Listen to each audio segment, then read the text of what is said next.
নমস্কার বন্ধুরা, আজকে সোমবার নিরামিষ একটা রান্না করব। সহজ রেসিপি, কুমড়ো দিয়ে আলু দিয়ে সয়াবিন দিয়ে একটা তরকারি, খেতে খুব ভালো লাগে।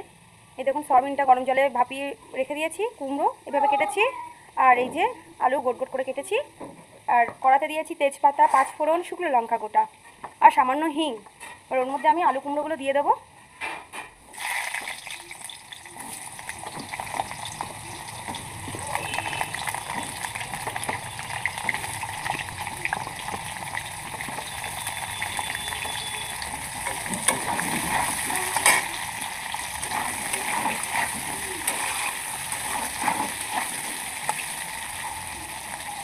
আলু কুমড়োগুলো একটু ভাজা ভাজা হবে, তারপরে সয়াবিনটা দেবো।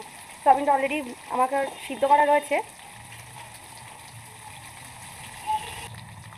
এই দেখুন বন্ধুরা, ভাজা হয়ে গেছে। এর মধ্যে আমি সয়াবিনগুলো দিয়ে দেবো। সয়াবিনগুলো দেবো, টমেটো দেবো, আর এখানে আমি আদা গ্রেট করে রেখেছি, আদাটা দিয়ে দেবো।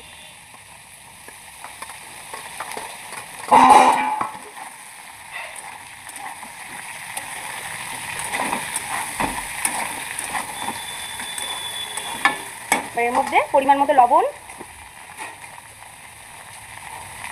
এই 1 চামচ মতো লবণ দেবো,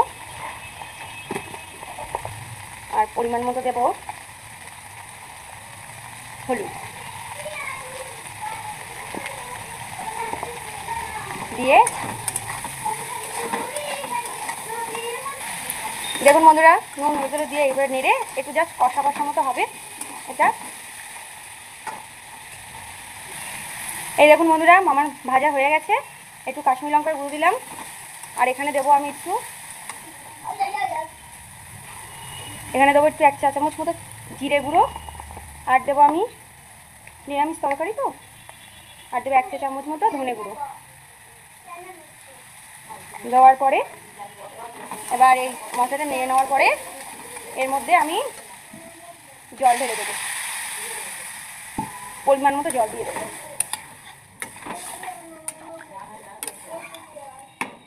জল দিলাম, জল দেওয়ার পরে এবার এটা ফুটলে ঘি গরম মশলা দিয়ে নামাবো।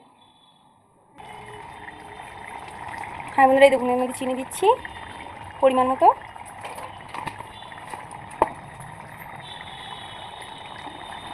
দিয়ে চিনি দেওয়ার পরে আর সামান্য পরিমাণে গরম মশলা। আর ঘিটা অপশনাল, দিতেও পারেন আপনারা, নাও পারেন। সহজ রেসিপি, খেতে খুব ভালো লাগে। নিরামিষের জন্য একবার করে দেখবেন। এবার নামাবো।